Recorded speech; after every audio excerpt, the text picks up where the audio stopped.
today's session is basically, we said the discussion is economic essays. So first of all, let's try to understand. There's nothing like economic essays separate. The strategy for all the essays is almost same. But for certain essays like philosophical essays, which I have already uploaded earlier, it is there on our YouTube. Okay, so strategy for philosophical essay. I've discussed two philosophical essays in our previous Zoom session. Okay, so today basically what we will try to do is we'll try to first try to understand how to build a structure for an essay. So then we will discuss one or two essays. That's what that will help you out understand like exactly what has to be done, how do you structure an essay, etc. So here, these are some topics of economic essay. Like this is democracy, of course. Like this is the economic essays which were there earlier. A kind of economic essays. Exactly, you can't say it's purely an economic essay, etc. Okay, so one is this crisis faced in India, moral or economic. So this was in 2015. Voice is not coming. Is my voice okay?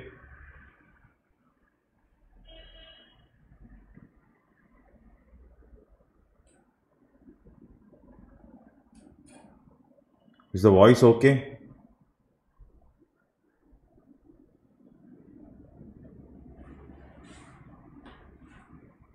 Where is the speaker?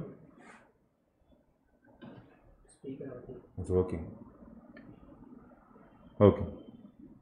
Fine. So, crisis faced in India, moral or economic. Okay, or you can see this capitalism bring inclusive growth.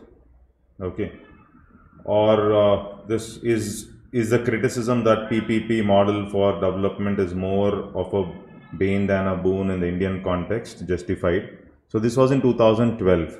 Okay, so something that can be relevant this year also. The focus of healthcare is increasingly getting skewed towards halves of our society. So this can be relevant in the wake of COVID. So you can't say it's purely, or there was this essay in 2018, poverty anywhere is threat to prosperity everywhere. Poverty anywhere. Poverty anywhere is threat to prosperity everywhere. So like that there are different essays. So let's try to first try to structurize, and how is an answer different from an essay? That's what we have to understand first. Okay, so poverty anywhere is threat to prosperity everywhere. So this was one more essay which has come up. Okay, so we can't say this is purely economic essay or a Indian society essay. We can't differentiate it exactly. So why? Because we have to come up with multiple dimensions when we are writing an essay. So few important points which I want you all to understand while writing any essay. Okay, so first thing what we have to do is just by writing examples from different areas will not make our essay fetch better marks. So when you're writing examples, it is basically you're writing an answer. When you're writing an answer, a 10 marker or a 15 marker, so you state the point, you come up with examples. So that is what is answer. But when it comes to essay, then what is the difference between an essay and an answer then? So the main difference between essay and answer is essay should be analytical in nature. Essay should be analytical. Remember this. That means I will be analyzing the essay and I'll also take a stand. I'll come up with giving solutions, etc. So I will analyze the essay. I will analyze the essay. So analytical is something very, very important. Essay should be analytical in nature. Essay cannot be just talking about different dimensions and giving examples on each dimension. If you are giving only examples on each dimension, that is not going to be a very good essay. So this is something which you please keep in mind. Number two, essay also always has to be multi-dimensional. Earlier in the philosophical essay topic also, I've discussed what is multi-dimensional essay. How do you discuss essay from different dimensions? So whether it is the political, economic, okay, the internal security, the ethical dimension, different dimensions. At times, multiple dimensions need not be political, economic. or ethical. It can be something different also. Let's try to understand. Okay, then how do I make an essay analytical? First thing. So how do I make an essay analytical is by questioning the topic. When I question the topic and when I start exploring the topic, automatically that essay becomes analytical. This is a very important technique. Sir, how do I make my essay analytical? How do I make an essay look analytical is very important aspect is I question the topic myself. Okay. For example, can capitalism be made inclusive? Can capitalism bring inclusive growth? Okay. Can capitalism really bring inclusiveness? Or is it possible that we need not, suppose there is an essay saying that you do not have to sacrifice a strong economy for a healthy environment. So it is linking economy and environment. Is it possible to have a strong economy at the same time save environment also? That means in spite of having a strong environment, is it possible to have a strong economy along with good environment? I'm trying to question the topic. So with a strong economy, okay, so I'm taking a stand here. That means you take a stand like strong economy is there and still environment can be sustained. Okay, so I'm trying to question the topic. So once I try questioning the topic, the essay becomes analytical. So that means how do I come up with having a strong economy? Along with having a strong economy, how do I balance my environment? Now this is the way I analyze the essay in the subsequent discussion. Are you able to get this? So how do I make my essay analytical? First, think of questioning the essay. The way you question the essay makes the essay analytical. So that's something very important. I'll show you through example. Okay, so you have to question the topic. Once you question the topic, automatically you start finding the solutions for the topic. And beforehand itself, for certain topics, I decide on the conclusion. So I decide on what I want to write in the conclusion also. That means when I take the essay, I spend 30 minutes in brainstorming the essay in the rough work. So when I start brainstorming the essay, when I'm spending this 30 minutes on framing the introduction, framing the body, framing the conclusion, that time itself I'll decide on what my conclusion will be, so that my interlinking aspects in the body will be in such a way that I'll be having coherence in my topics, and that conclusion would be something like before I think. That means there will be a link between my introduction and my conclusion because I've already thought about my conclusion beforehand. So that's something which is very, very important, which you'll keep in mind. We'll come to that anyway. Okay, when we start discussing, you'll understand. Okay, then making the essay coherent, this I told you in the philosophical essays also. So abstract essays also you have to bring in coherence. Coherence means interlinking between different paragraphs, different aspects, interlink. There will be a connecting link between one para and another para. So that connecting link or interlinking between different paragraphs will bring coherence in the essay. So how do we bring coherence? By coming up with different components. You divide the essay into different components. So when you're practicing essay also, I will divide the essay into different components and I'll also come up with sub-components in the essay. This is what we did for the philosophical essay also. So I divide the essay into different components and then I'll try to find a link between different components. Now many a times there is a doubt. So in spite of coming up with different components also, coherence may not be established. So because the examiner may not be so intelligent enough to understand the connectivity between different components, then what should be done? Now for that, probably we can also, after the introduction, we can come up with a paragraph which tries to explain how you are going to explore the essay topic in the subsequent pages. So that means I'm going to write the structure like this is how I go about by the essay, trying to deal with this and these things in the coming discussion. So I'm going to reveal what, of course, there are negatives also. The negative here is the interest is lost because you're revealing everything beforehand. But the benefit when you reveal the structure beforehand is something like in the structure I am saying in the subsequent paragraph, I try to explore this aspect saying that, okay, so in spite of having a strong economy, environment, can it be sustained?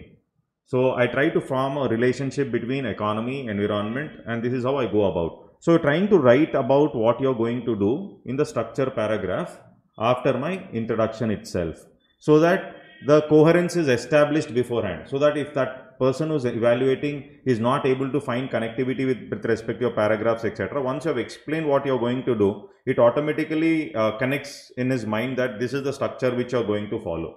So this is one thing which you can do for abstract essays, for essays like this, where you are going to question and then you are going to come up with what you are going to do in the subsequent discussion that is already written beforehand. Okay, so this is one more important aspect. Okay, now we also have to analyze from the opposite dimension. Analyze from the opposite dimension. So don't stick to a dimension which is stated in the essay and just write the points. We can also come up with analyzing the opposite dimension to it. For example, now for this essay, we do not have to sacrifice a strong economy for healthy environment. We did not have to sacrifice a strong economy. You need not have to sacrifice a strong economy for healthy environment. Okay, so here you can take a stand. That means you have to sacrifice a strong economy for healthy environment is one stand. Okay, then another stand is we do not have to sacrifice a strong economy for healthy environment. I am taking this as it is. So this is a stand which you are taking. Okay, so the other side of it is what? We cannot we cannot ensure healthy environment, okay, when you are focusing on a strong economy.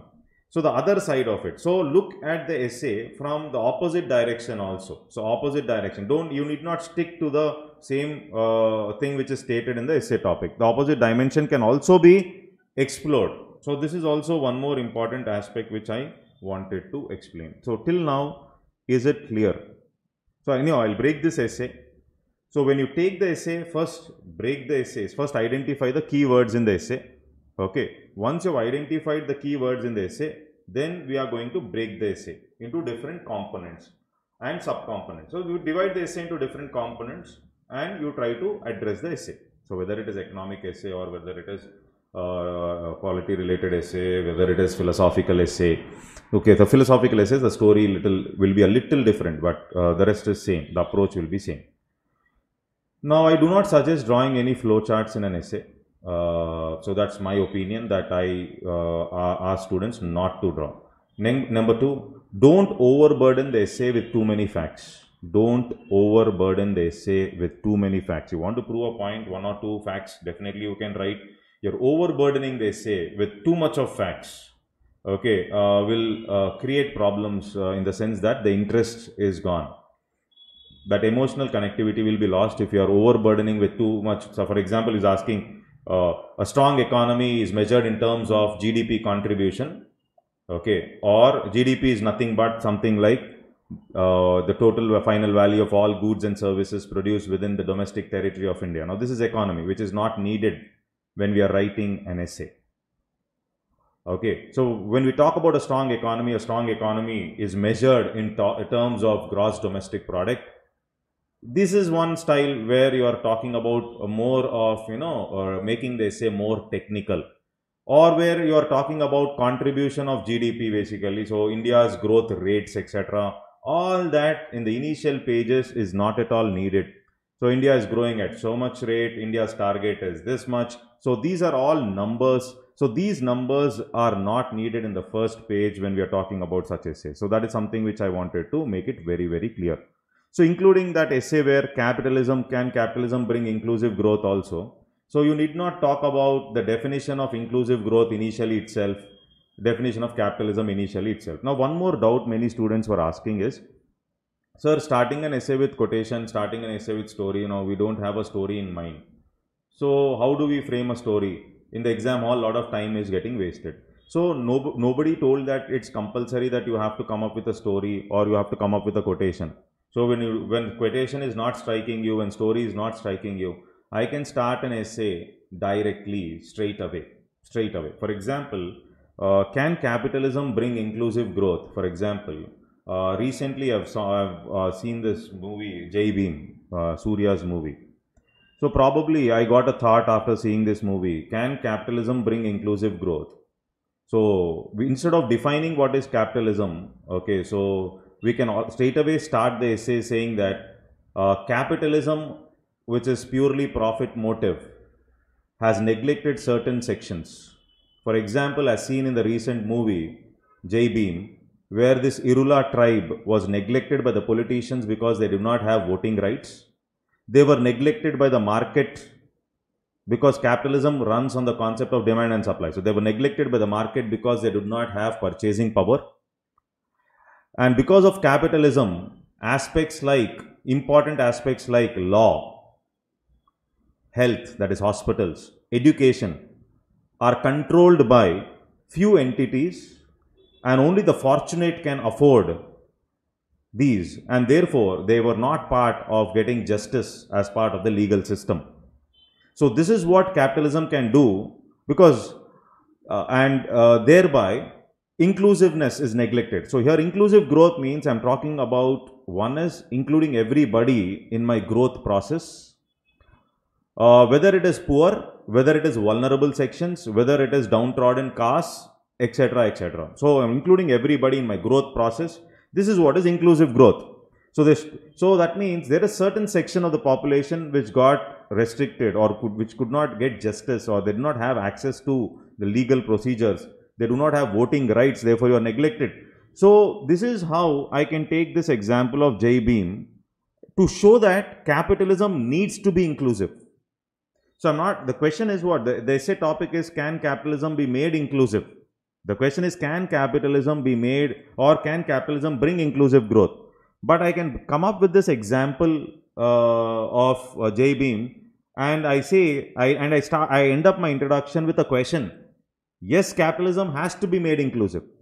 This is the reason why capitalism has to be made inclusive. This is how I start my essay.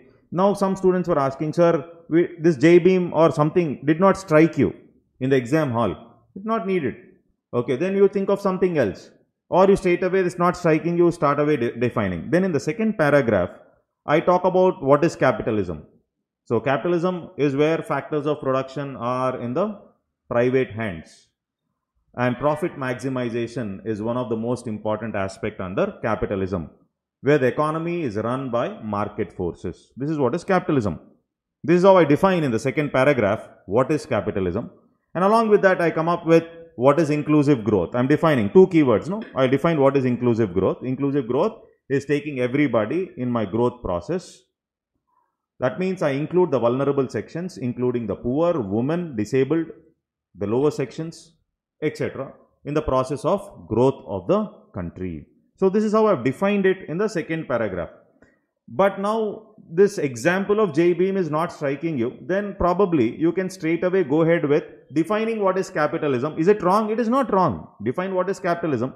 Define what is inclusive growth in the first paragraph itself.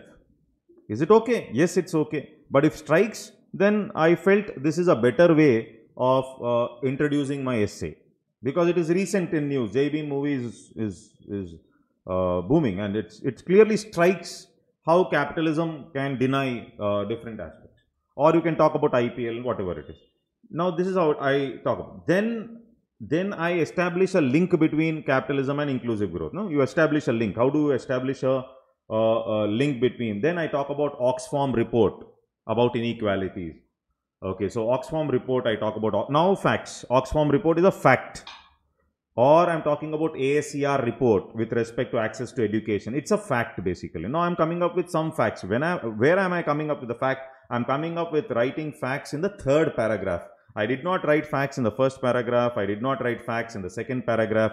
I have decided to write a fact in the third paragraph to establish a link between capitalism and inclusiveness, or capitalism bringing inclusive growth. So that's my suggestion is, don't overburden the essay with too many facts. Don't overburden the essay with too many facts. Now, I can also talk about the Karl Marx view when I have defined capitalism, where Karl Marx talks about capitalism deals with obviously exploitation. So the capitalist class always focuses on profit motive, and therefore the working class is always going to be exploited. And along with that, I can talk of Gandhian view. So Gandhi was saying, he was believing in trusteeship model. The rich can become richer, but at the same time, they will not be using everything for their own welfare. They have to maintain trusts. Of course, these are little difficult. Gandhian model is difficult to implement. So Gandhi believed in trusteeship model. And Gandhiji's quotation that there are enough resources for people's need, but not for their greed.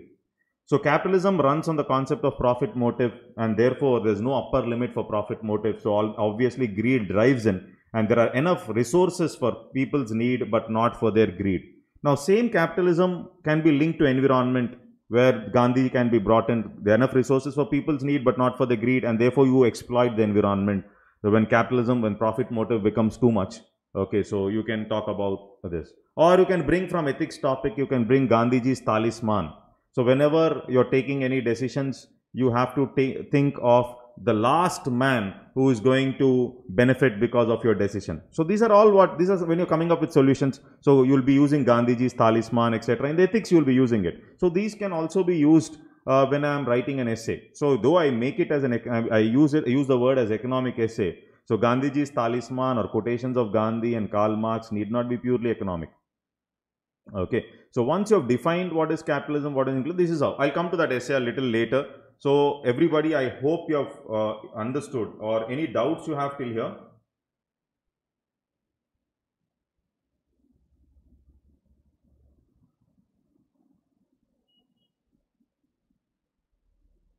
Is it okay? The approach is okay? You're able to follow?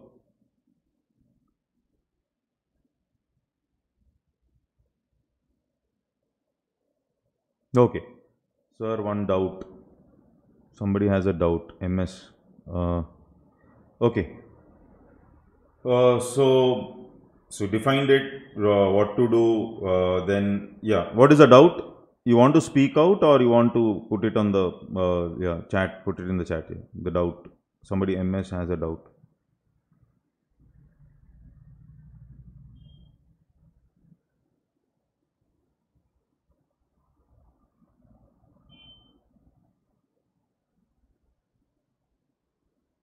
Can I address an essay by being a first person in expressing opinion? Example, I am going to explain. Okay. Yeah, it's okay. It's okay. You can. See, there are no defined rules, ma. All rules were defined by the coaching institutions only. Okay, so yeah. Okay. Then what quote we should start with the right capitalism or inclusive? What quote? Don't put direct messages, you can put it for everybody, no? Then what quote we should start writing, capitalism or inclusive? Okay, so I did not start with a quote, no? I started off with a story. My story is Jai Bhim only. So, yeah, if you want a quote, then I start off with talking about there are always enough resources for people's need but not for their greed. Mahatma. And then I go ahead with the discussion part. Okay, so before I come to that discussion, okay, so with respect to that essay, to give you a brief idea, because that is easy to understand, that essay was easy to understand. Okay, then we'll discuss this one more essay here. We'll try to break this essay. Then I'll give you an essay for breaking it down. So this essay, see this is also, I can't say it's purely economic essay, previous essay only. So this is not purely economic essay, or you can say it's economic plus environment put together. Now see here, if you see this essay, now we do not have to sacrifice a strong economy for healthy environment. Okay, now if this is the essay, can anybody come up with, let's not waste much time, can anybody come up with any specific thing?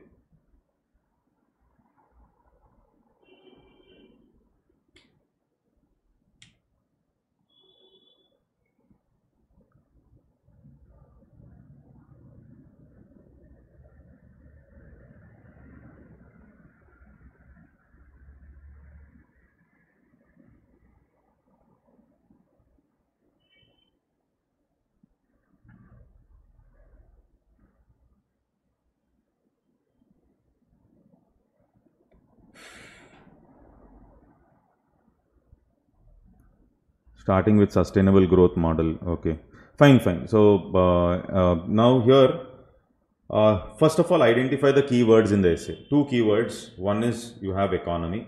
Okay, then environment. We do not have to sacrifice a strong economy for healthy environment. Okay. So here, any story if in mind, you can tell me. So, or I am going to straight away go ahead with talking about the objective of economy and objective of environment. Okay. So the main objective of economy is effective utilization of resources for wealth creation. So this is what is all about economy, and wealth creation is not an unhealthy pursuit. Wealth creation is a very healthy pursuit as stated by Kautilya. So economics is the bloodstream of any organization, or finances are the bloodstream of any organization. So don't take economy for granted. Simple logic here. That's what I wanted to mention. Of course, you're not writing that, but I'm defining what is economy, or I'm going to define what is the objective of wealth creation. In the previous essay, I came up with a story. Now here, I am not coming up with a story. I am only defining what is economy. If you have a story, I'll take it from you.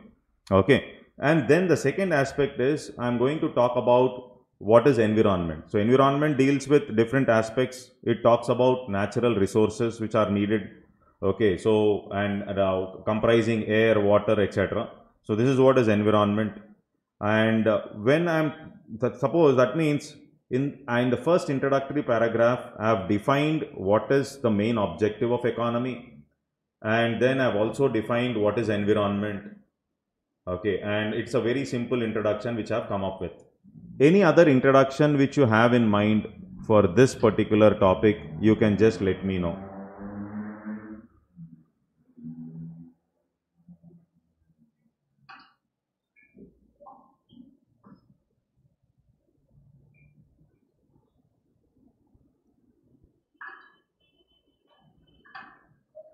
Okay, fine. So in the second paragraph, I'll come to, like, we'll create a story later. Let's understand how to break the essay first.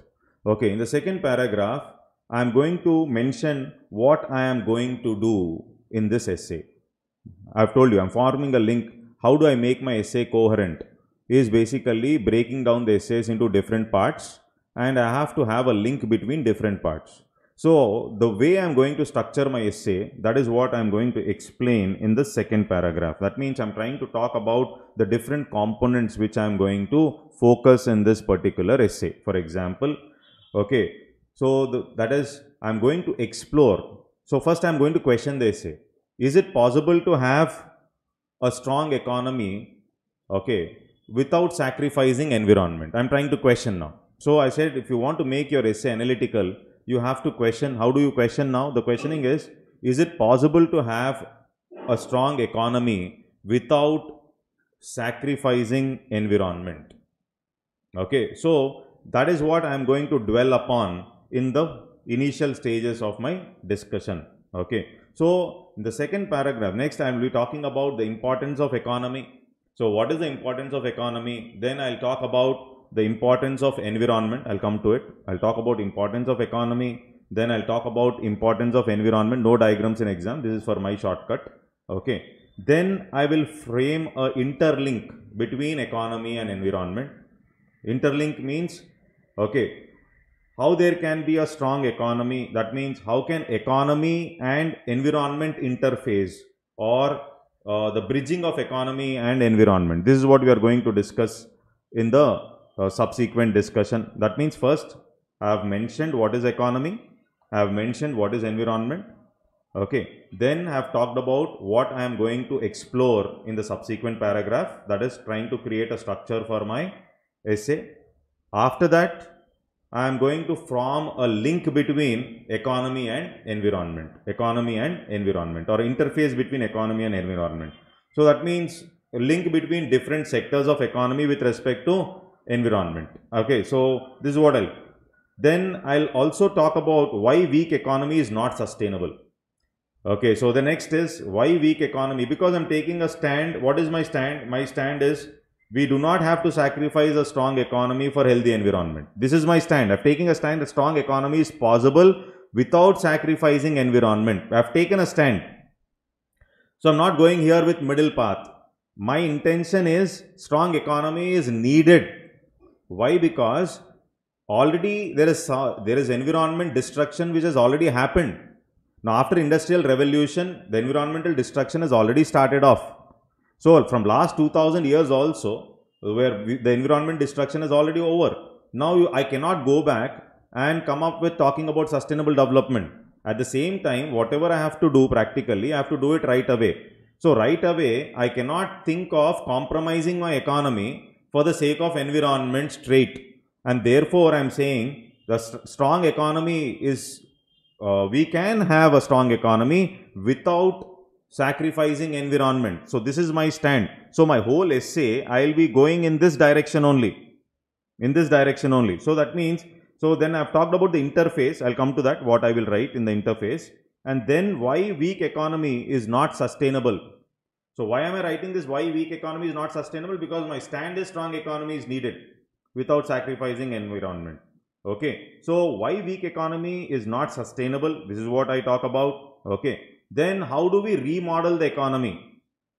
Okay. How do we remodel the economy without sacrificing the environment? And then I will come up with solutions and policy interventions. Solutions and policy interventions. So this is what would be my structure once I see this essay. So this is the structure. So my structure is basically talking about these aspects. So this is a broad outlay which I have to write in my rough work in the first 20-25 minutes. So this is what I am going to do. So I think you got. So once we see the essay, first identify the keywords in the essay. Okay. Then question the essay. Why should we question the essay? Then only the essay can be made analytical, and that is the reason we question the essay. Is there a possibility of having a strong economy without spoiling the environment? Okay. So that is the question, and based on which I build my components. So then that means I have taken a stand. We do not have to sacrifice economy for the sake of environment. So this is a kind of a stand which I have taken. So therefore, then I will talk about importance of economy. So the next paragraph after writing the structure, importance of economy. Now what is the importance of economy? So importance of economy is basically one main important objective and importance of economy is wealth creation. And unless and until you have wealth, there is no question of bringing in inclusiveness in the present. So unless and until you increase the wealth, there is no question of handling poverty. Unless and until you handle poverty, you cannot make them reduce fossil fuels. For example, if you have to handle, when you say economy is important or environmental aspect is it important? Now just try to understand one logic. If the number of percentage of poor people are more in India, there will be more usage of fossil fuels. You can't ask poor people to use renewable energies because renewable energies are costly. You are not giving them gas cylinders, they will definitely use chulas. So fossil fuels, pollution will increase. The simple logic here is unless and until there is wealth creation and elimination of poverty, there is no scope for sustainable development or handling environment. You cannot every time talk about environment or sustainable development unless and until we handle poverty. Simple logic, more is the poverty, less receptive are the people. Their decisions are based on emotions. Okay, and more is the poverty, more would be the usage of fossil fuels. More is the usage of fossil fuels, more would be the environmental degradation. Now you can't go and talk to the poor man, come on, renewable energy, clean development mechanism. All this nonsense cannot be discussed with a poor man. And that is the reason importance of economy here is wealth generation. Along with wealth generation, you may have a question. Unless and until you cannot generate wealth, you cannot come up with schemes. Unless and until you cannot come up with schemes, you cannot take care of poor. Unless and until you handle poor, you cannot reduce usage of fossil fuels. Unless and until you reduce usage of fossil fuels, you cannot handle environment. Now this is very, very important. This is a very important link which we should understand. Okay, then importance of economy is directly linked to something called as human development. So when I'm talking about human development, it is both health and education. People will have more choices. We have to talk about giving, you want to implement Sarva Shiksha Abhiyan, you talk about enhancing the primary health care. everything needs money. You cannot do it without wealth. Don't tell me you can do it without wealth. So unless and until you have finances, you cannot improve your primary health care. Unless and until we have finances, we cannot buy vaccines during COVID. Unless and until we have finances, we cannot improve even the education sector as far as the country is concerned. So therefore, when we talk about building social infrastructure, when I talk about infrastructure development need not be just roads and rails. Infrastructure development will also focus on social infrastructure development like hospitals and schools. And that becomes very, very important, and that is very important, and that is not possible or sustainable unless and until we have finances, unless and until we have wealth in hand. Okay, so this is what I want to mention when I'm talking about importance of economy. So today already the environment has been destroyed to a major extent, and you want to come up with climate resilient solutions. So when we talk about climate resilient solution, you want to use renewable energies, or you want to implement renewable energies, or you want to come up with clean energy models. We want to come up with organic farming. Now, all these climate resilient solutions, if you want to come up with carbon tax, all these climate resilient solutions are going to be costly. They are going to be costly. So, obviously, when they are costly, you cannot do it without your economic fundamentals doing well. You cannot do it unless and until you have a strong economy. Simple logic. Unless and until you have a strong economy, we cannot focus on climate resilient solutions. You cannot focus on inclusive growth, that is eradicating poverty, unless the government cannot come up with schemes by borrowing money. Just after independence, we were trying to bring in food grains from other countries through PL 480 schemes and all, PL 480. So you cannot be a beggar anymore, begging other countries for food. You have to focus on your economy. You need to have a strong economy if we have to focus on environment. This is the importance of economy, which I am going to discuss in this paragraph. Okay, anything you want to add on to this? I think I made sense with respect to this discussion of importance of economy. Okay, now when we talk about importance of environment, so environment is very, very important, no doubt about it. Now today you can talk about the natural disasters. When we talk about floods, global warming, landslides, all this is visible clearly because you have not cared about environment.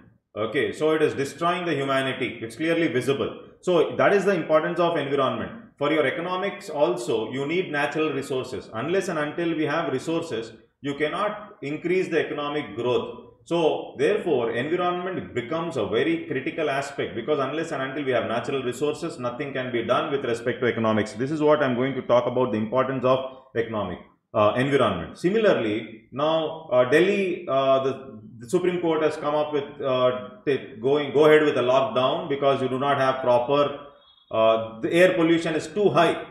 Go ahead with a lockdown for at least 2 days because environment pollution is too high in Delhi now.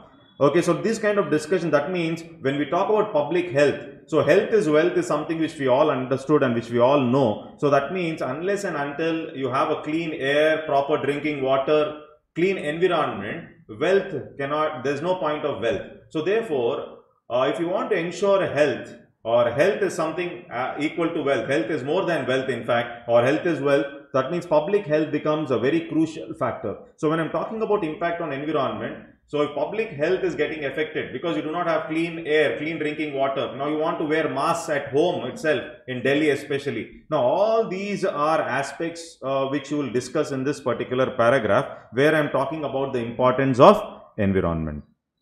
Okay, so I think this aspect is clear. So importance of economy. So many a times we take a stand saying that environment is important, environment. No, let's be practical here.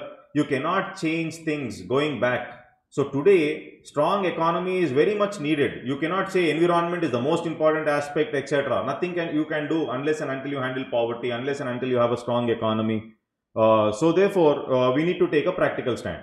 Then when we talk about the interface between economy and environment, so now I'm talking about the interface, the interlink between economy and environment.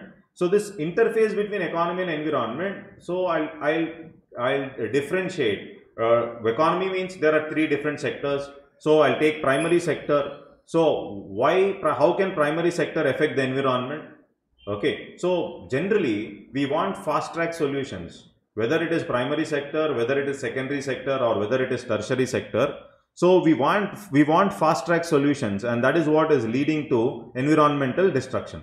So when we talk about this interface between economy and environment, I bifurcate it into three different subcomponents here. That is the primary sector. So we can talk about excessive usage of chemical fertilizers, groundwater pollution, okay, or the health of the people is getting affected, or when it comes to agriculture also. So don't think agriculture means everything is environmental friendly. Okay, so we're talking about June cultivation. From the beginning, forests were pushed out for agriculture.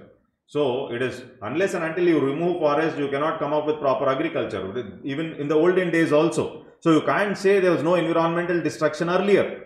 So we talk about these June cultivations, etc., or stubble burning, etc. All these aspects when we discuss the primary sector, or critically focusing on the agriculture aspect or the primary sector.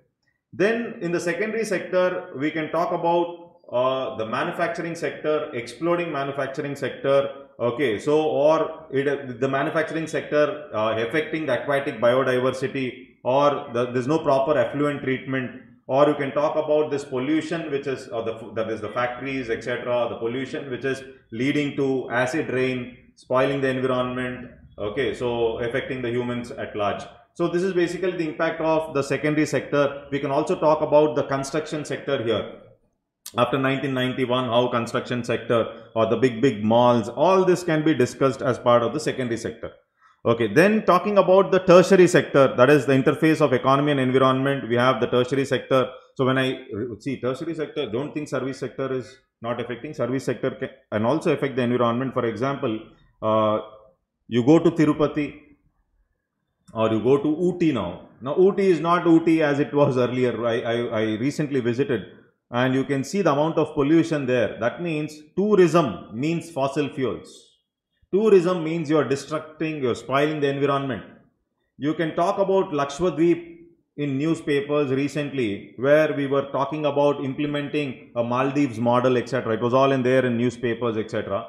So you wanted to expand tourism, you wanted to bring in such models, and there was a lot of discussion, or government was, there was a lot of criticism against government with respect to Lakshadweep adopting this model. Okay, so whether the cultural biodiversity, the cultural aspect of Lakshadweep, or when talk about the commercializing Lakshadweep, etc. So all these things can be written. That is basically talking about hospitality or the hotel industry. So when we talk about healthcare also, so healthcare basically biomedical waste should be properly handled. Okay, hospitality, or when we talk about hotels and restaurants, all these tourism, all this also spoils the environment. So this is basically talking about the tertiary sector. So I've divided here. So how will economy affect the environment? This is what we are talking about. So how will economy affect the environment means I have to have a structure in mind. So when I say economy, how is primary sector doing? Okay, so you are expecting fast results, and that is the reason there is a problem. How is secondary sector spoiling the environment, and how is tertiary sector spoiling the environment? Okay, so now in my essay, I took a stand saying that a strong economy is possible without spoiling environment, or this is my agenda. My conclusion also will be in the same manner, that strong economy is needed. Okay, so therefore, I am going to write why weak economy is not sustainable. So, I've mentioned why, how economy affects the environment. Then I am also mentioning the next paragraph, why weak economy is not going to be sustainable. Okay, simple logic, why weak economy is not sustainable. Weak economy means no money, no proper schemes, no trickle down, no handling of poverty. No handling of poverty, more usage of fossil fuels, problem.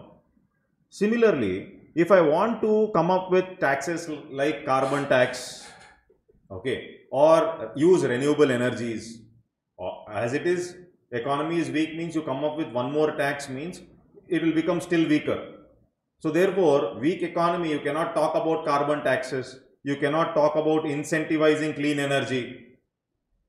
Okay, or you cannot talk about usage of renewable energies, because these renewable energies are very costly.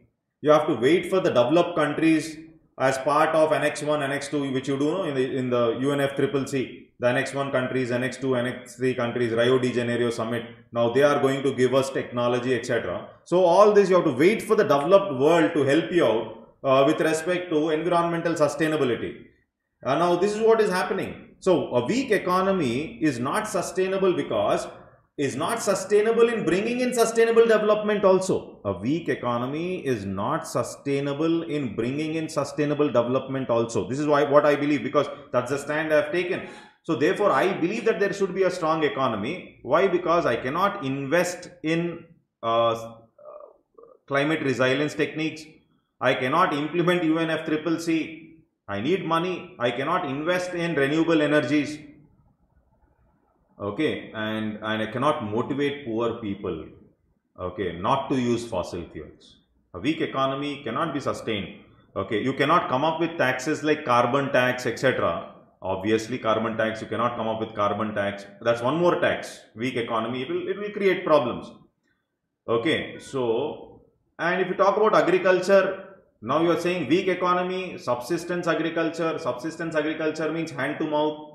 And that means poverty, and this poverty again can create problems of environment. And therefore, I am going to write why weak economy is not sustainable. See, today, as you cannot replace capitalism, simple logic.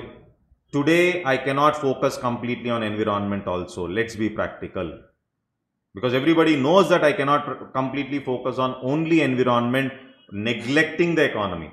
Okay, so this is how why weak economy is not sustainable. This is how I go ahead with the discussion. Okay, then, so what should be done? So once you have taken the stand, so therefore I have to, since weak economy cannot be sustained, I cannot come up with carbon tax, etc. I have to remodel the economy.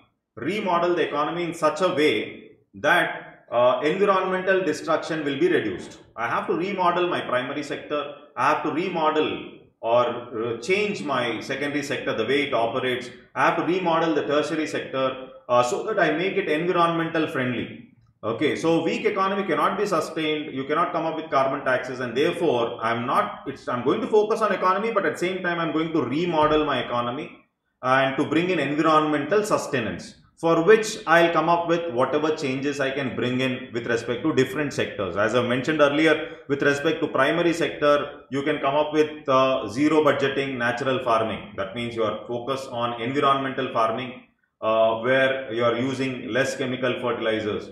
And then you will come up with aspects like ethical fishing, these aspects where you're not exploiting the natural resources available. Okay, or water intensive crops. I'll take care how I handle water intensive crops, or those crops which are polluting the environment. We're talking about sugar cane, etc., etc. And then you can talk about agroforestry. Okay, so agroforestry, the measures to be taken. Okay, so all this basically I'm trying to make my economy more environmental friendly, for which I'll be suggesting certain measures to make my primary sector more environmental friendly. Similarly, in the secondary sector, okay, appropriate treatment of effluents. You can talk about eco-friendly manufacturing. Okay, and you can talk about renewable energy usage, slowly, step by step, renewable energy usage. So you're talking about eco-friendly manufacturing, etc., treating effluents appropriately. Okay, or you come up with proper economic impact assessment along with social impact assessment before starting a project, etc. So all that is basically talking about the secondary sector or the manufacturing sector. So, and with respect to construction sector, proper regulatory mechanisms in place, especially with respect to the construction sector. Then the tertiary sector, solid waste management, okay, or trying to, I don't say enlighten people, but make people aware of the problems of not adhering to sustainable development. Okay, the issues that arise. This is bringing in awareness, etc. So when you talk about tourism, etc. So all that, or solid waste management, liquid waste management, all this is basically what I have to do when it comes to the tertiary sector. I've divided it. I've come up with this discussion. Then you can come up with the policies along with solutions. Now what policies? So environment impact assessment, government should invest in clean energy or coming up with carbon tax, or you would have read in prelims also FAME, etc., hybrid electric vehicles. Okay, so all this is basically you're talking about the policies which government has to come up so that it maintains a strong economy without spoiling the environment. No balance both, do this, do that, all that discussion is not there because I've already taken a stand. Okay, so in the conclusion, so I talk about the relationship between strong economy and sustainable development, and I can also bring up sustainable development goals, SDGs. Okay, so this is how I break this essay through using two keywords, economy and environment. I divide the essay, I break the essay, and I also remember, I know the conclusion beforehand. That means relationship between strong economy and sustainable choices. So there is a possibility. So that means in my conclusion, I am straight saying that there is my voice okay? Somebody has put a direct message. Yeah, okay. So I am going to come up in the conclusion trying to frame a relationship between a strong economy. That means I come up with concluding saying that a strong economy can be sustained along with sustainable environment, or a strong economy is possible in spite without spoiling the environment. This is how I am going to conclude, provided policy interventions are intact. Provided policy interventions are intact. And then I talk about sustainable development goals. So in sustainable development goals, you also talk about poverty, you talk about hunger, so then I talk about environment. Okay, so I talk about 360 degrees approach, which is needed if you want to really focus or bring a balance between economy and environment together. You cannot focus on one. Oh, environment is important. Earlier they used to live in forest. We are not in forest now. Okay, so that is what I feel. There may be some students who feel environment should be protected. A weak economy, a strong economy may not be possible with focusing on environment. That is, they have a pessimistic view. So I took an optimistic view. Strong economy is possible along with focusing on environment. So you can do that also, but provided you have points.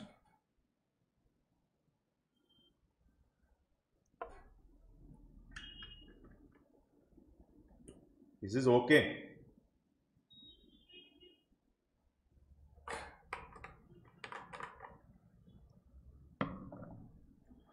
This is okay. Now see, few more topics. Okay, so now I want you to break one essay, and I think I want you all to break the essay and come up with some points. I want you to take some 5-10 minutes, no issue, 5 minutes at least, and I want you to at least after seeing the essay, this is what I am going to do. What are the keywords? Okay, how will my introduction be? What is the structure? What will I write? Now this is an art which you should develop. Once that is done, and some students are asking, sir, any separate material has to be read for essay.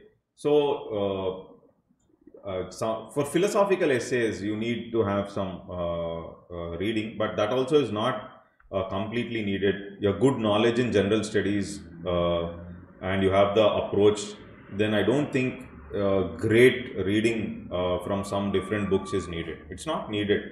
For philosophical essay, you're good in your ethics, philosophical essay can be handled logically by practicing more. You have to practice.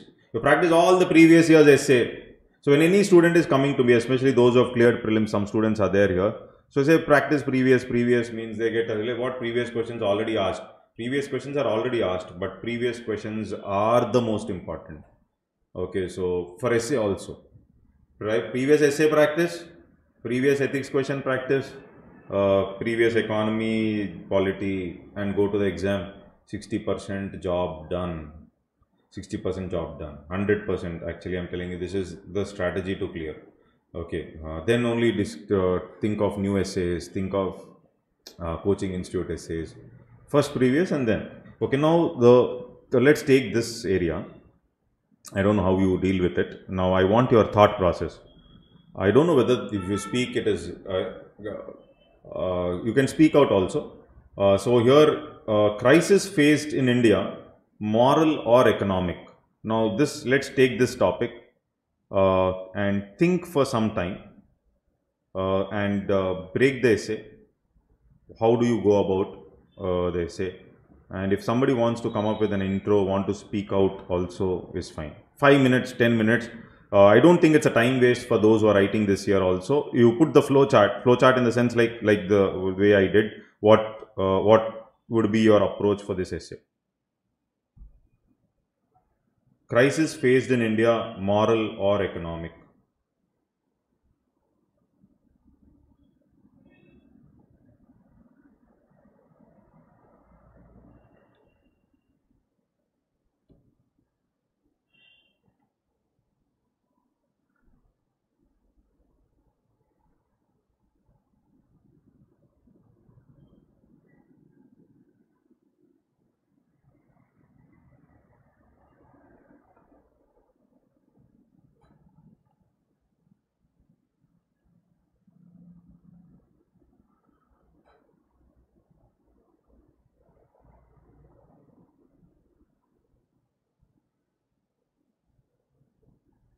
My writing is not good here. Manage. Crisis faced in India, moral or economic? Capitalism essay many have written. I'll show some sheets, so that's why I thought we'll take this. Don't mug up too many quotes. If you want the hundreds of quotes with me for every topic. I don't think it will help. I've got least scores when maximum quotes were written. So this is one student's essay, I think, capitalism essay.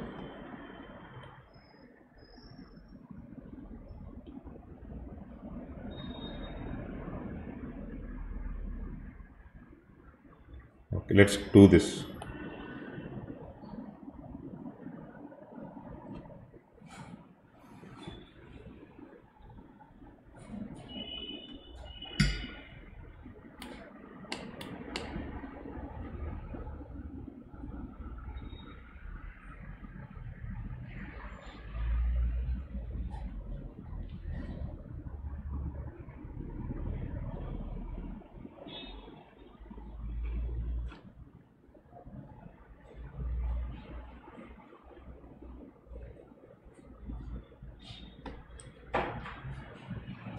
పూర్ణ వాళ్ళు మాట్లాడచ్చా?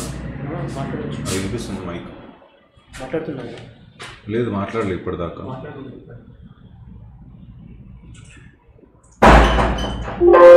Okay.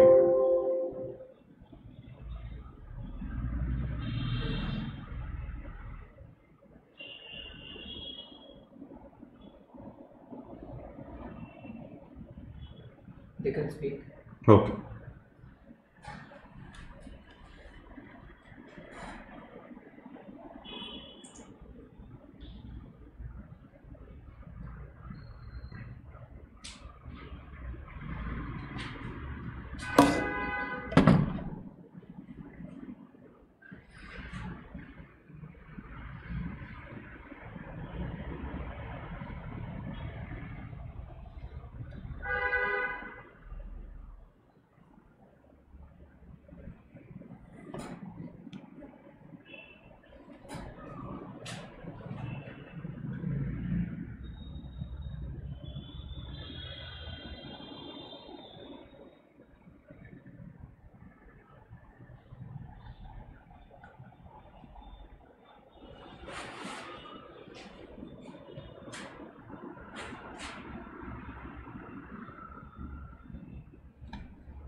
Disability effect. They can making a model culture. కనిపిస్తుంది cultural reasons effect of women conclusion way forward to deal with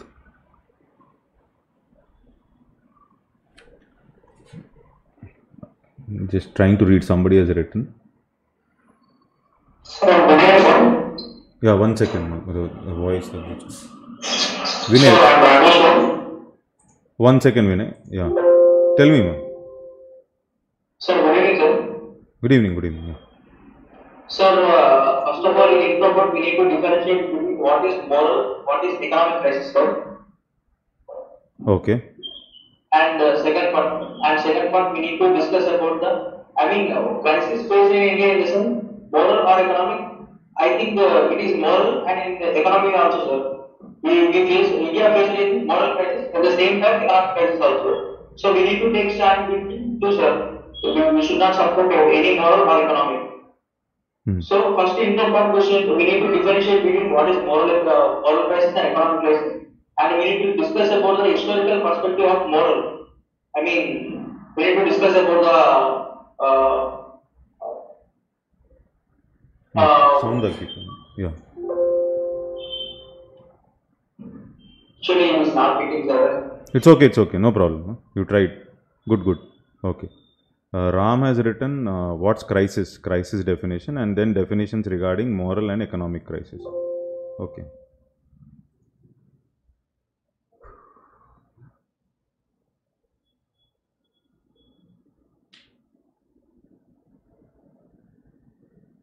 Sir, can I speak? Yeah. Who is this one? I'm Shweta. Yeah, please. I have thought three lines on how my essay is going to be. Yeah. Like, what type of this crisis is faced by India? Is it moral or economic? The first thing I'm getting in my mind is economic situations drive the crisis. Like, they are the initial point. So I would like to take a stand that any type of economic situations will lead to different types of crisis. It can be social or moral or financial. So I would like to deal with these dimensions. Okay.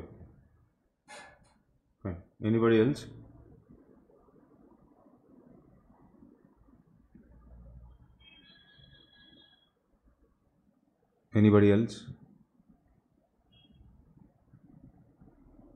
Somebody, Chanda Bhavya, can also link how economic crisis would lead to moral. Yeah. So or how moral crisis will lead to economic. So one aspect is I can Ram said what's crisis definition. Okay, so I will not. Balram Reddy. Balram Reddy. Go ahead. Sir, good evening, sir. Good evening. Yeah. I thought of starting this off with a story. Yeah. Expressing putting it down with how Chanakya suggested Chandragupta Maurya to start off with the empire. I feel that the king was under a moral crisis, and the teacher had to play this part in giving him a good idea about how to rule, how to structure everything, be it economy, administration, etc. And then once the moral crisis was addressed to, then the economic crisis automatically got addressed, and how a good empire, the Gupta Empire, how it flourished, and how by stating this story, I would like to take a stand that addressing moral crisis would in turn cumulatively also positively address decrease economic crisis, and then state what are moral crises that we in India are facing today, and then the economic crisis that we are facing, and then from interlinkages about how. Okay, fine. Got it, ma. See, one more line I want to ask you guys is, can anybody think of a line saying, of course I'm not going to write that, can anybody think of a line saying that crisis faced in India is neither moral nor economic. Now, see, this is a completely different perspective. Now, what I'm saying is, crisis faced in India is neither moral nor economic. Those, I think you got my point. That complete the reverse side. The reverse side is one more dimension which I will write in the essay. One dimension only. One dimension. Now, I'm saying crisis faced in India is neither moral nor economic. So this is one interesting dimension.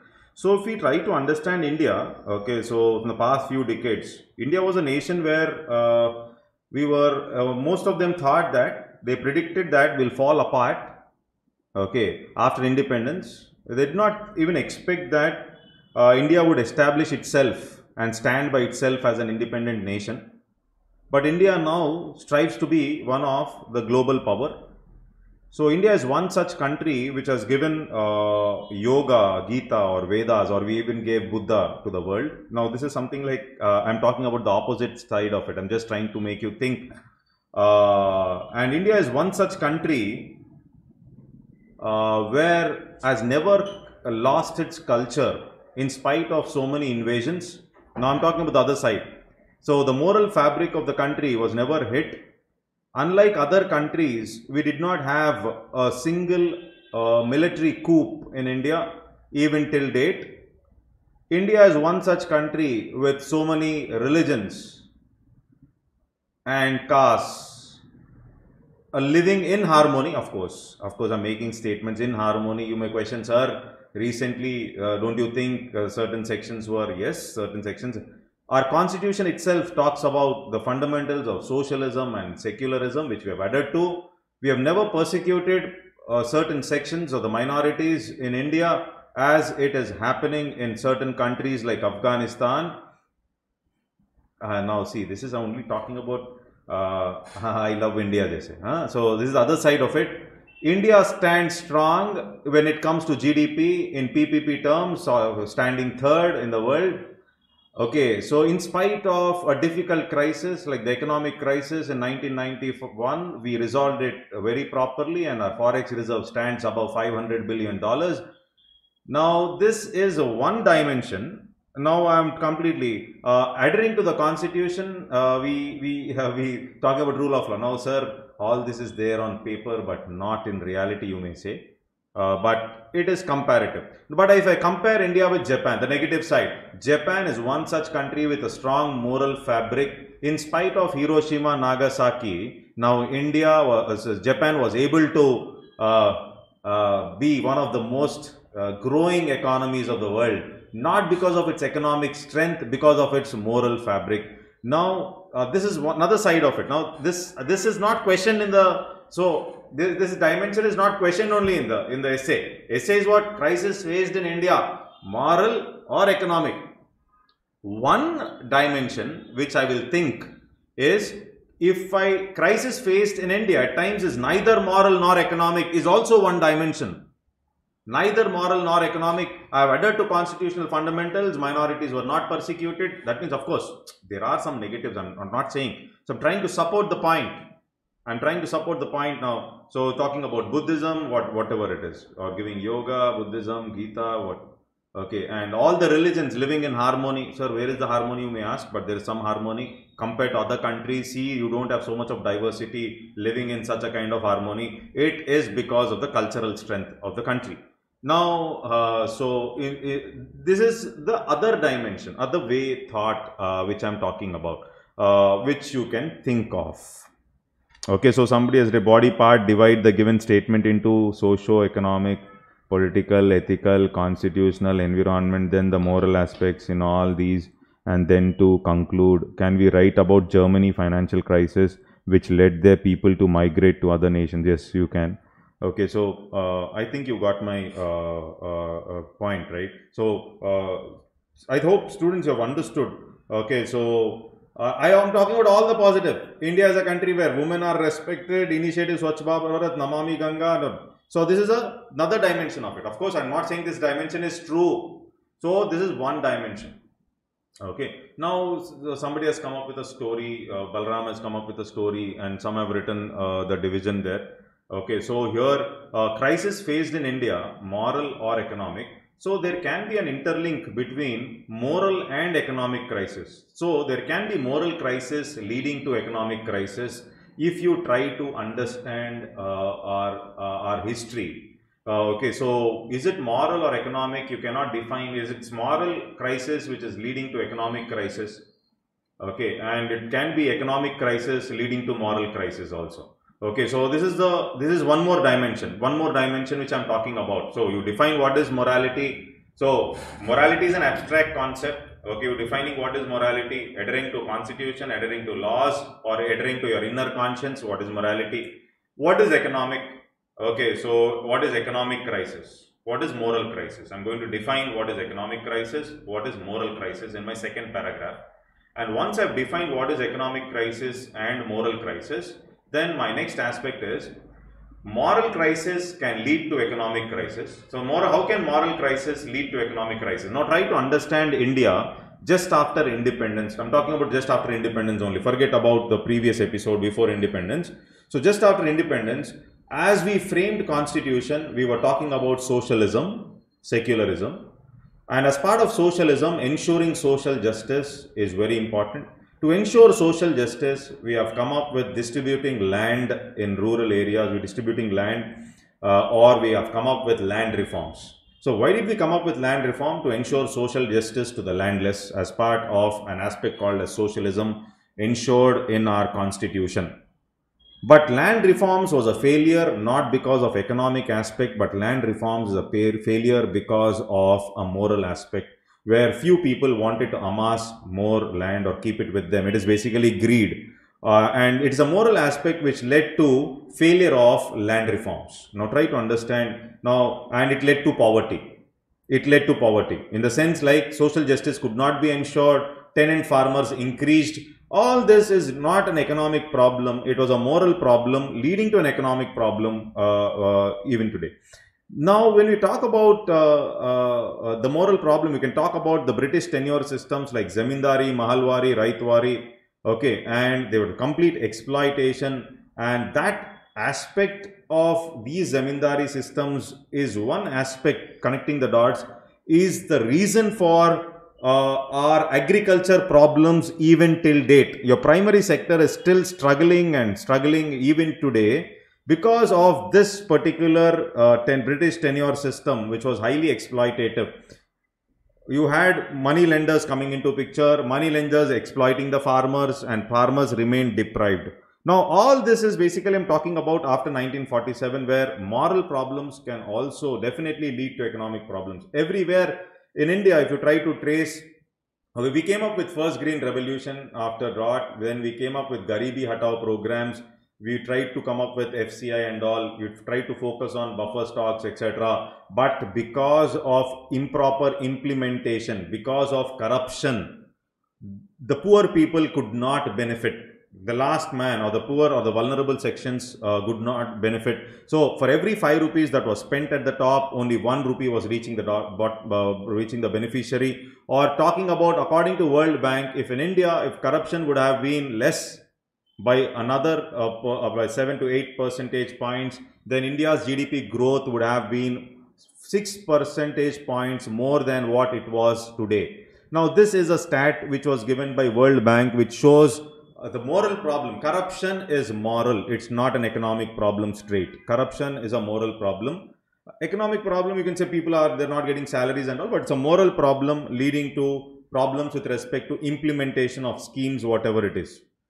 Now, or 1970s plus, talking about emergency provisions or aspects related to power dynamics, has pulled country back by 10 years in terms of its economic fundamentals, etc. We were able to understand that economics will definitely get affected. So this is something which you, of course, you're not trying to directly write about some particular individual or government. I'm trying to indirectly mention something like, yes, emergency provisions have pulled back Indian economy by 10 years. Now, after we got into economic crisis in 1991, to revive economic crisis, you have come up with policies. We started focusing on market growth. There also, again, there are moral problems like cronyism, issues, etc., all that. Okay, so if you try to understand India's growth, though in terms of growth we were able to cross the Hindu rate of growth, that means you started focusing on economic aspects because you were in crisis. We implemented our growth, the LPG policy and all, but at the same time, it did not benefit few sections of the population. Inequalities have increased, poor remained poor, joblessness, etc. Now, this is how I take it forward. When inequalities increased, you came up with schemes like midday meal scheme, and you came up with what is that? Identifying people poorer than BPL families. Identifying people poorer than BPL families. What is that scheme? Annapurna scheme, sir. Annapurna scheme. Yeah, exact. Antyodaya Anna Yojana. Yeah. Antyodaya Anna Yojana. Yeah. Antyodaya Anna Yojana program, where you try to identify BPL, etc. You came up with a public distribution system to do justice, but it's a moral problem which created issues. So then if you talk about after 2010, now 2015, why did he ask? New government and old government had a lot of scams in place. Whether it is Colgate, whether it is, what were the scams? Commonwealth Games scams. Okay, so all these. So this is basically the lot of scams in place. Okay, 2G, and it is basically moral problems leading to moral problems leading to economic problems. Now, I'm trying. You have a lot of examples to write in the India scenario. So whether it is land reforms, whether it is implementation of PDS, whether it is basically talking about corruption, whether it is emergency, whether it is liberalization, LPG plus, cronyism. Okay, so all this, if we try to observe, moral problems leading to economic problems, and the same time, if you talk about countries like Japan, Japan is one such country with a very strong moral fabric. It has sustained Hiroshima, Nagasaki, and you find Japan today at one among the top countries. This clearly shows how a moral fabric can affect the economic aspect of a nation. Now, then talking about moral problems, then you can talk about the women issues, that is the patriarchal aspect. Some student has put the rape incidents. Okay, so all this is talking about the moral problems only, obviously. Okay, so talking about the health care denied to the needy and all that. Okay, then the other side of it. Now, can anybody tell me how can where the economic problem affect the morality? The economic problems leading to the moral problems, etc.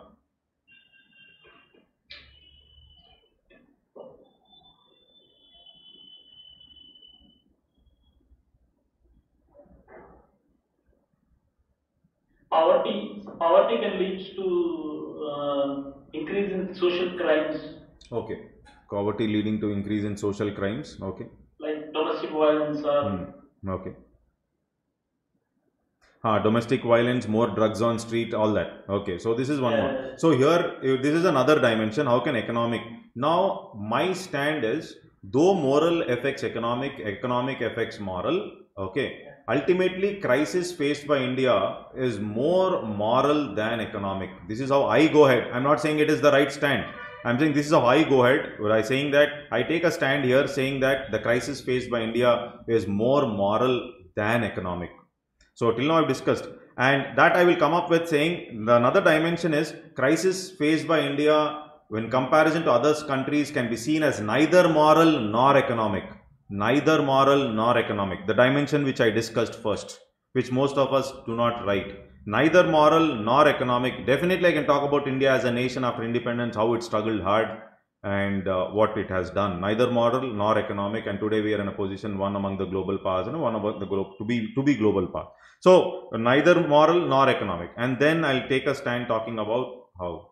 And today there is a need for both moral handling, morality, as well as the economic aspects for India to grow as a nation and compete in this world. So this is how I go about. Any other innovative thoughts you have? It's not deviating. Somebody has written, is it deviating from the topic? No, it's not like deviating. I've only mentioned a dimension. I'm not deviating. I have dividing the essay into different components and subcomponents. In one of the component, I also try to address, in comparison to other countries, it can be seen at times that crisis faced by India is neither moral. That means I'm talking something positive, a half paragraph or some 5-6 lines about something positive about India. So compared to other countries, how is India? India didn't face, or India was able to come out of moral or so it's not that my whole essay is running on that dimension. So I'm not diverting because my whole essay is not running on that dimension. It's one component which I'm trying to write. Okay, so therefore, okay. So is that clear, everybody? Sir, I have a doubt. Yeah. Hello. Yeah, Ram. Sir, actually, the statement given in that whether a crisis in India is moral or economic, the morality comes to more or less individual level, no, sir. When it comes to economic, it is like a national level, you can say. See, Ethical aspect or moral aspects are more related to sociology, societal related, no, sir.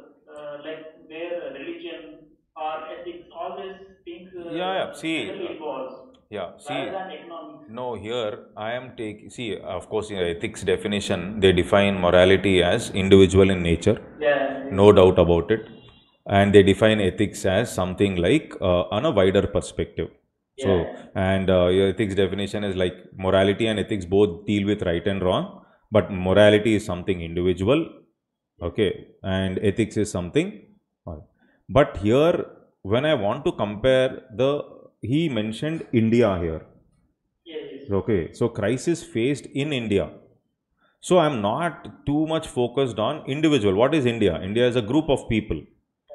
Okay, so here there is a very thin line that divides morality and ethics. Okay, very thin line. So here crisis faced in India. So crisis faced in India as a whole. It is not crisis faced by some individual. So morality is in India. So for example, patriarchy, okay, is at the societal level, which has created problems for the woman. So this is what something which you can write. Okay, so that means patriarchy is not a moral. Patriarchy is the ethic. Okay, patriarchy is ethic basically. Ethic which is endorsed by the society. Which is endorsed by the society. That is at a higher level, the society has endorsed patriarchy, and that is why we had something like sati or the triple talaq or the burqa system and whatever it is. Okay, so patriarchy was endorsed, but who endorsed it? Society. It is not. Is it morality here? It is ethic. So the thin line you cannot adhere to in this particular essay discussion, because so morality is something you know inside. For example, Raja Ram Mohan Roy thought that this patriarchy only led to sati. Okay, patriarchy is a value. This patriarchy as a value has led to something like sati, and sati is endorsed as the part of the ethical fabric of the society. Then the morality of Raja Ram Mohan Roy or Ishwar Chandra Vidyasagar, they said there's something moral, there's something wrong in it. What is the wrong? The value itself is wrong, they felt. What is the value? Patriarchy is the value. That value itself, there is some problem. And they felt that is wrong, though it was endorsed by society. Okay, so here bringing in that minute distinction, because I have to talk more of India as a whole. India is nothing but people as a whole. So when I talk about patriarchy, so patriarchy is there at every house. In every house it is there. It is nothing but father's rule. That is what is patriarchy. Okay, so that means I'm getting at the individual level, patriarchy. Okay, so at the individual level. Okay, so or gender inequalities or atrocities against women. All this is flowing from that single aspect, or you can say patriarchy, which is a value which is endorsed as right by the society. Society is nothing but group of families now. Okay, so and individual houses. So this is how I take up. So you can take up individual. So that we talk about the societal context. So I can talk about this. So patriarchy is one moral, one wrong value which has created problems for the woman, less opportunities for women. Women labor force participation rate reduced, their contribution to economy went down, and today they are struggling, and there is feminization of poverty, which you read in your Indian society. Now, all this feminization of poverty, now where is the problem? Moral problem is taking this value called patriarchy as right. Divorced woman, single woman, not able to fight. Now, this is something one girl, Ambreen, was talking about. So, this is something like how it can affect the economy as a whole, because women contribution is less even today. Okay, so very few fields you can, and now you find women shining, but women do not have opportunities, etc. This societal aspect. Okay, so this can be discussed. Then you can talk about the 73rd and 74th constitutional amendment. So, you came up with reservation for women, but at the same time it is husband's rule. So, it's not just enough that you come up with a rule or a policy, you want to implement it, the policy, that then the behavior, or you can say the moral fabric has to change. Only then you can implement 73rd and 74th constitutional amendment, or talking about women reservation in letter and spirit. Otherwise, reservation is there, but who is going to rule in the name of his wife? It's the husband who is ruling it. So, all this is basically the moral fabric, whether it is economics or whether it is the political angle, when you talk about the 73rd and 74th, or whether you talk about the decentralization. Okay, so you can talk about these different dimensions when you're talking about ethical fabric, the political, the societal. Then also you can talk about morality, how can it affect the economic aspect. Okay, so or you can talk about the economic aspect affecting the morality, both either ways. Okay, I think you understood, Ram. Yeah. Okay, so Actually, in message I wrote it in body part. I divided it. okay. Constitutional crisis. Okay. So one thing, sir, generally in essays, teachers say that essays should be divided into temporal and spatial patterns. Nothing like that, Masi. It is basically, I don't know, teacher, I'm no offense to any teacher and all, but here something like when the essay is given, my approach is in the exam hall, without complication, how do I divide my parts? How do we do? Identify keyword. What are the different components as a layman I can divide? With my GS knowledge, I have to write my essay, writing some innovative, and I have to build that structure. So, this is how I go about. Okay, so this is a better way in the exam hall, which is easy for us to complete our essay and make that essay interesting. Okay. Okay, so some approaches like that, but this is the approach which I find the best, easy. Any other questions? You're able to follow? My speed is okay this time. To this the earlier class. See, earlier class there was some more of students who were writing mains and those who are already in service. So this class is like mostly for those who are writing next year, and therefore the speed I have reduced. Some students are there, only very few are there who are writing this year. Okay. Sir, Yeah. Sir, can we discuss about the British rules, how British rules led to moral crisis? Okay. One aspect. Britishers' role led to moral crisis. No, it's about India.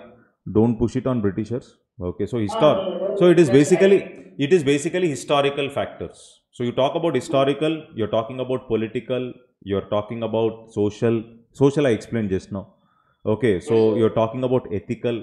So which dimensions which Ram was talking about, that can also be included here. But have very valid examples. Yes, historical factors definitely will decide, will have an impact. Why India is a poor nation, obviously. So obviously historical factors are there. Okay, so political factors are there, economic factors are there. Okay, economic crisis can lead to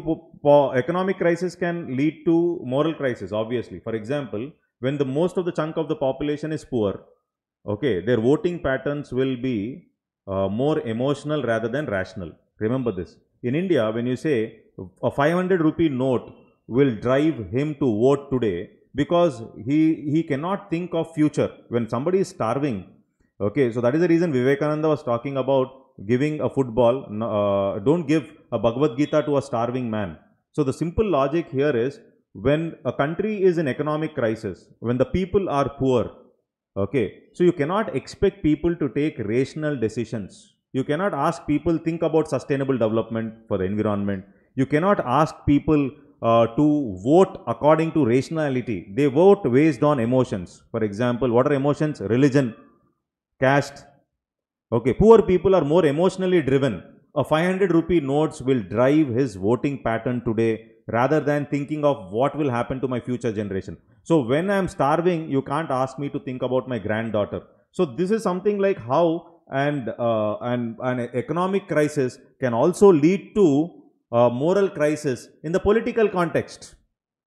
So you can't expect a rational voting behavior like in US. Trump never talked about, of course, Trump is one a psycho, leave him. But generally in US elections, you never find when they're campaigning that we'll give you free laptop, free electricity, free this, free that. So that this discussion is not there because basic needs are met. And you cannot fool people around saying that we'll give you free electricity, free water. Give water, we'll pay for that. That's their attitude. But in here, when the people are poor, we do not have one square meal to eat, a 500 rupee note will be a driving factor for election or vote rather than thinking about future. Thinking about future. You may say moral, but he's starving today. He wants something today. He cannot think of future generation. Are you able to get my point? Okay, so this is how I will link economic to morals. Economics to morals. There also you can talk about political. There also you can talk about societal. So many a times you, of course, out of discussion, but many a times you see in US people are very cordial. People greet each other very well in the airport. Your stomachs are full. You greet each other because you know you are not a threat. Each other are everybody is happy. Your stomachs are at least half full. You greet each other well. Your economics are fine, and therefore your morality is displayed.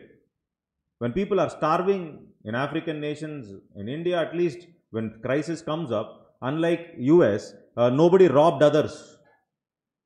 Whenever there is a landslide, whenever there is floods, you don't find in India people robbing others. You find in developed countries also that happens. So that is something which you should know, understand that even economic problems will lead to definitely the moral problems. It will lead to. We have nothing else to do, then what should you do? Tomorrow unemployment problem by 2040, India should take care. Solutions should be given. So to avoid moral problem, the morality should not get affected means people, employment, jobs should be created. Your economics should be right. By 2040, you have to utilize your demographic dividend appropriately. Otherwise, there will be social unrest. People are idle. Okay, so this is how economics can lead to moral problems also in India. So futuristic view in the conclusion also can be brought in with respect to this essay discussion. Okay, so I think you have understood Ram, Aditya Patil, okay, so Chanakya. Okay, so I hope you've got some idea how to deal with essay. Economic essay specifically. Philosophical essay, one video is already there on YouTube, which was a live class which I've already taken. You know, I'll take it for you all again, but you can go through that also to get a fair idea like how to deal a philosophical essay. The most difficult essay to write is a philosophical essay. Most difficult essay to write is a philosophical or abstract essays they are called as. You have to make that abstract essays also very structured. So that I have explained in that particular philosophical essay, which you can glance through. Okay, so 1 second, I just wanted to show you some.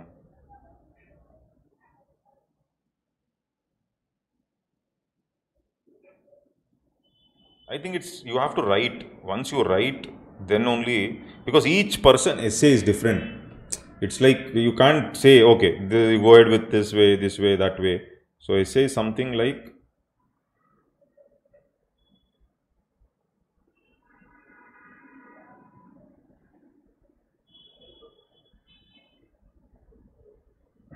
different essays, you know. So I'll show these later. So so this is basically essays. Education is the key to unlocking the world, a passport to freedom. Of course, I'm not going to discuss this essay. Now, if you want, you can try. Health related essay is very important this time. Okay, so now this is education is the key to unlocking the world, a passport to freedom. Okay, so this boy has taken up this movie of Super 30. Super 30, biopic of a person named Anand Kumar. It narrates the life story of Anand Kumar, particularly focusing on his Super 30 program. Okay, so underprivileged IIT JEE entrance exams. So movie opens up with character Fugga Kumar speaking. He was too long here. International conference where Fugga explained his poor situation years ago and how Super 30 has helped him reach this stage. Of course, he was too elaborate. That's the mistake he did. He mentions a critical point while Anand Kumar sir was teaching only 30 students at a time. Now, this is the point. He was changing lives thousands at a time, because when a kid studies at a home, in a home, the kid's life, their parents, their family, their society and beyond, everything changes forever. Now, this is again from movie only. Okay, I find, okay, fine, this also is a good intro. So like this essay is very interesting. It's not that you have to write stories only, but you have to practice more essays. So anyhow, once you start writing, I'll also sit with you guys for essay along with our mentor. You can show some essays to me. We'll discuss one-on-one. Then see how things are. I think some students tomorrow you are going to write. And one more thing is, many students around for the next year program, 25 students have joined. Next year, 25 to 27 are there, but hardly 6 or 7 are writing. Last test in class only 3 students or 2 students wrote. See, unless and until we write, of course, this I'll not repeat this again. It's up to you only. Unless we write, we can't improve our main score. So everybody says read, understand, write. Okay, so everybody says read, understand, write. My philosophy is read, write and understand. Read, write, then you know what to write and understand.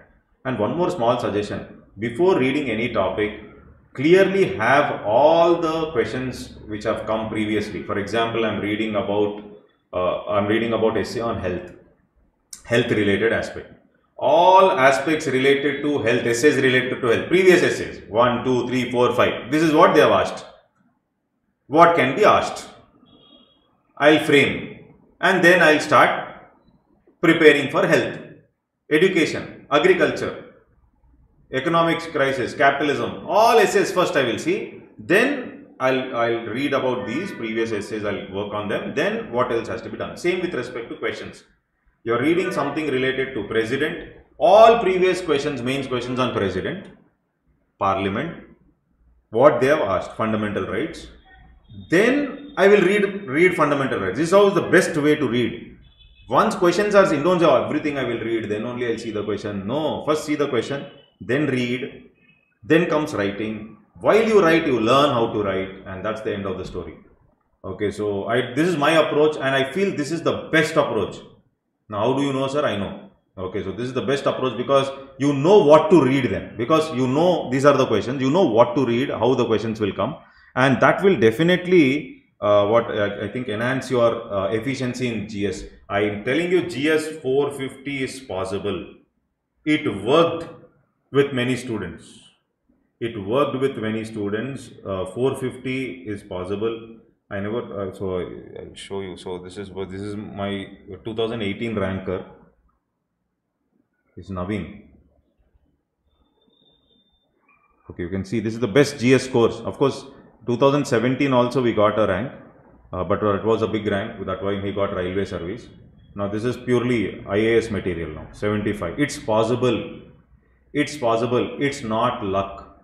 It's not luck. Remember this. Remove that aspect of luck, because luck is an uncontrollable factor. Okay, let's focus on controllable factor. Controllable factor is what you can do. So now if you see his scores there, essay 126, GS 1 115, this was highest in the country, GS 2 113, GS 3 116. A little low here because that year they took a hit with respect to this thing. Okay, so this is Naveen score. If you see, okay, so this is Swaroop score. Of course, Swaroop did very well in optional. Of course, GS was also not bad. See, don't think GS, if you land up in GS at 60, 67, 70, 80, 75 means it becomes very difficult. Swaroop's optional is maths. So in maths, he got 300. So therefore, here and there, 1 or 2 marks low also. But average he got, these are the average scores. And that is why how you get 31. Okay, 31st rank. Of course, optional, fantastic. Optional 270, 280. 300 is only a chance. 300 is only a chance. 300 is only a chance for optionals other than maths. Okay, only a chance for options other than maths. Maths, yes, 300 is not a chance if you are really efficient, but maths is not possible for everybody. So 270, 280 target 440 plus in GS. So to get that 440, what should be your strategy? Essay 140 plus should be your strategy, 140 plus. For that, what should be done? Clear planning should be there. Okay, so that's how you should be doing. Okay, so this is Abhishek. He got 216 only in maths. You don't think maths will work for everybody? 2020 only, recommended, means selected. Okay, so he's also my student.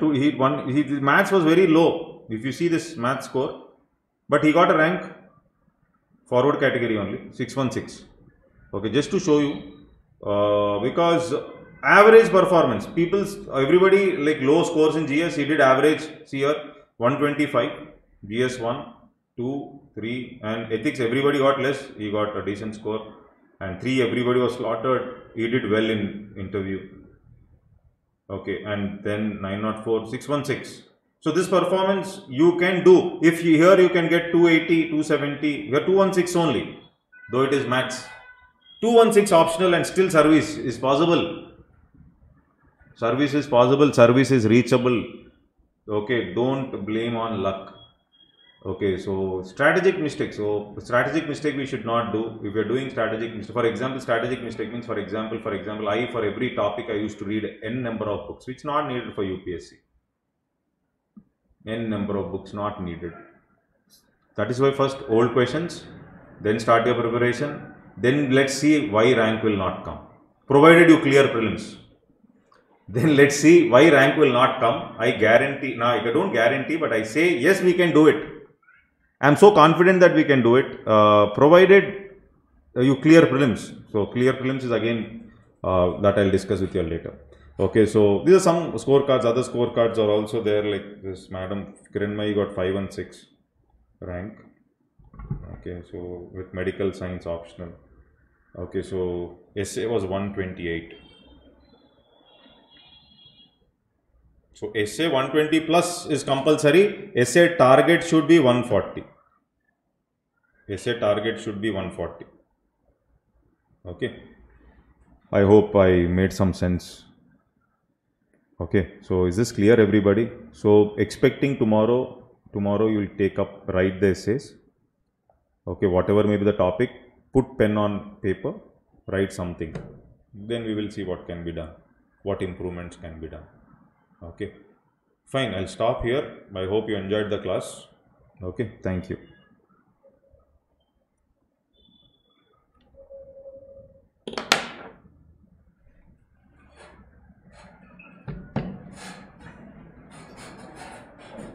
Okay, ma'am. Thank you. So please keep writing. That's all. One small suggestion only, which I thought I'll give. Write.